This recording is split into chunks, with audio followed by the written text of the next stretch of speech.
اعوذ باللہ من الشیطان الرجیم بسم اللہ الرحمن الرحیم۔ بہت ہی پیارے مسلمان بھائیوں اور بہنوں، السلام علیکم ورحمۃ اللہ وبرکاتہ۔ میں غلام مصطفیٰ اپنے یوٹیوب چینل پیام اسلام سے آپ سے مخاطب ہوں۔ میری آج کی ویڈیو انتہائی اہم پیغام ہے آپ کے لیے۔ سوشل میڈیا کے اس دور میں اکثر دیکھا گیا ہے کہ ہم بنا تصدیق کے، بغیر کسی بات کی تصدیق و تحقیق کیے ہوئے اس بات کو آگے پھیلا دیتے ہیں اور ثواب سمجھتے ہیں۔ میرے مسلمان بھائیوں بہنوں، حضور اکرم صلی اللہ علیہ وسلم نے ایسا کرنے سے سختی سے منع فرمایا ہے۔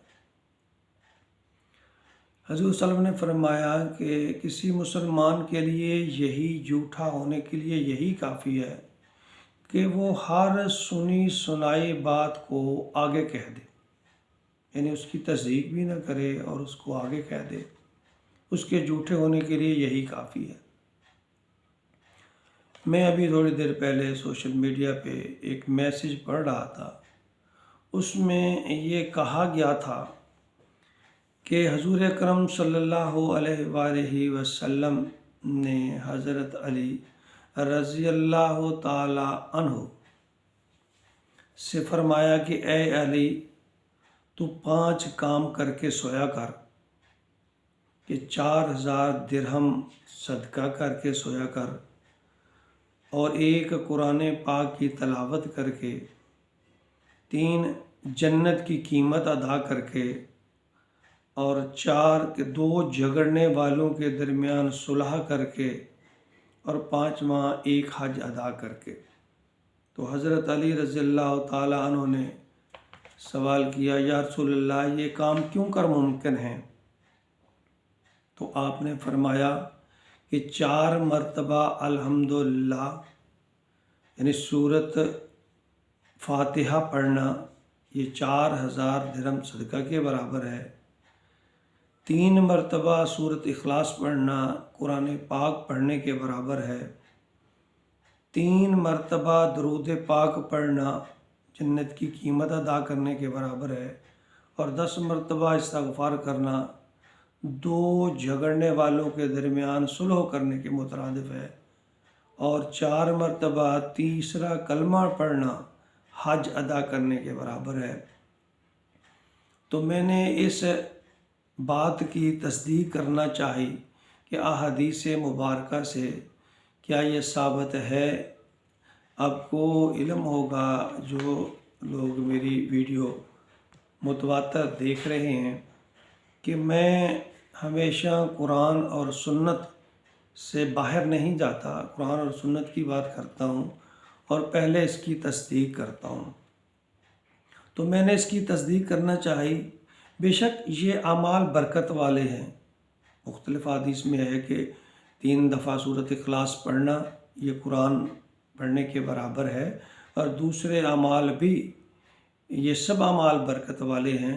لیکن مجھے کوئی ایسی حدیث مبارکہ نہیں ملی جس میں نبی اکرم صلی اللہ علیہ وآلہ وسلم نے حضرت علی سے یہ فرمایا ہو اور حضرت علی رضی اللہ تعالیٰ عنہ نے اس پہ عمل کیا ہو۔ بلکہ میں تصدیق کر رہا تھا تو ایک حدیث مبارکہ میرے سامنے آئی، وہ صحیح بخاری حدیث نمبر 110 ہے۔ اس میں ابو ہریرہ روایت کرتے ہیں کہ نبی اکرم صلی اللہ علیہ وآلہ وسلم نے فرمایا کہ میرے نام محمد اور احمد پر نام رکھو، مگر میری کنیت یعنی ابو القاسم یا دیگر ان پہ نام نہ رکھو۔ یقین کرو جس نے مجھے خواب میں دیکھا، یقیناً اس نے مجھے ہی دیکھا، کیونکہ شیطان میری شکل میں نہیں آ سکتا۔ اور جو دانستہ، یہ جو آخری بات ہے اس پہ ذرا غور کریے، جو دانستہ مجھ پر جھوٹ باندھے وہ اپنا ٹھکانہ جہنم میں بنا لے۔ تو میرے مسلمان بھائیوں، یہ اسی طرح میسج کو بغیر تصدیق کیے ہوئے آگے فارورڈ کر دینا، آگے شیئر کر دینا، پلیز اس سے پرہیز کیجئے۔ یہ کوئی بھی حدیث کسی بھی سیاستہ کی کتاب یا کسی بھی معتبر حدیث سے، حتیٰ کہ ضعیف حدیث تک کہ نہیں ملی، لہٰذا ان باتوں کو اس طرح بغیر تصدیق کیے آگے نہ پھیلائیے گا۔ وہ بات جو آپ کو بالکل تصدیق شدہ ہے، پہلے اس کی کسی عالم سے یا کسی معتبر کتاب سے اس کی تصدیق کریں اور پھر اس کو آگے پھیلائیں۔ تو اس طرح میڈیا پر بغیر تصدیق کیے ہوئے میسج، اتنے میسج کرو گے تو یہ ثواب ہوگا، روزے کا اعلان بارے میں اطلاع دے گا اس پہ جنت واجب ہو جائے گی، یہ سب من گھڑت باتیں ہیں۔ ایسی باتوں سے پرہیز کیجئے، بلکہ یہ گناہ اور وبال کا سبب ہے۔ نبی اکرم صلی اللہ علیہ وسلم نے فرمایا ہے، جو دانستہ طور پر یعنی جان جھوٹ پر میرے سے جھوٹ بات منسوب کرے گا، وہ اپنا ٹھکانہ دوزخ میں بنا لے، جہنم میں بنا لے۔